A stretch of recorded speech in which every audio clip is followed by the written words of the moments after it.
right after Davos, the next weekend, I will travel to India. There's still work to do, but we are on the cusp of a historic trade agreement. Indeed, some call it the mother of all deals. It was this commitment that got the world talking.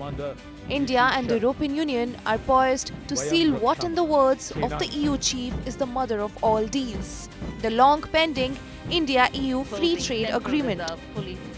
European Commission President Ursula von der Leyen, lauding India, said that a successful India makes the world more stable, prosperous and secure. As the EU chief, along with a sizable delegation, touched down in India, all the focus was on the T word: tariff.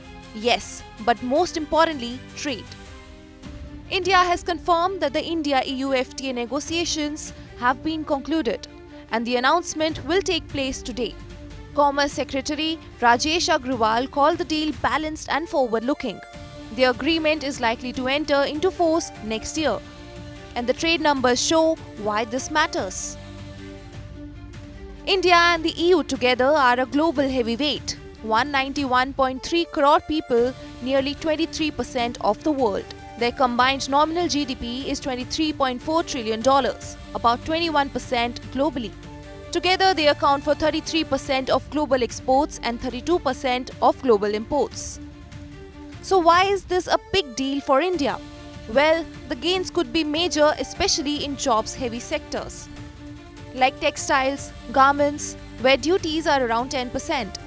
A deal could also help exporters after EU scaled back benefits under the GSP framework in 2023, expanded opportunities for IT and services exports, impacting auto, wine and spirits, and India keeping the agri and the sector off limits. For Europe, the target is clear: deeper market access into India, where tariffs remain high.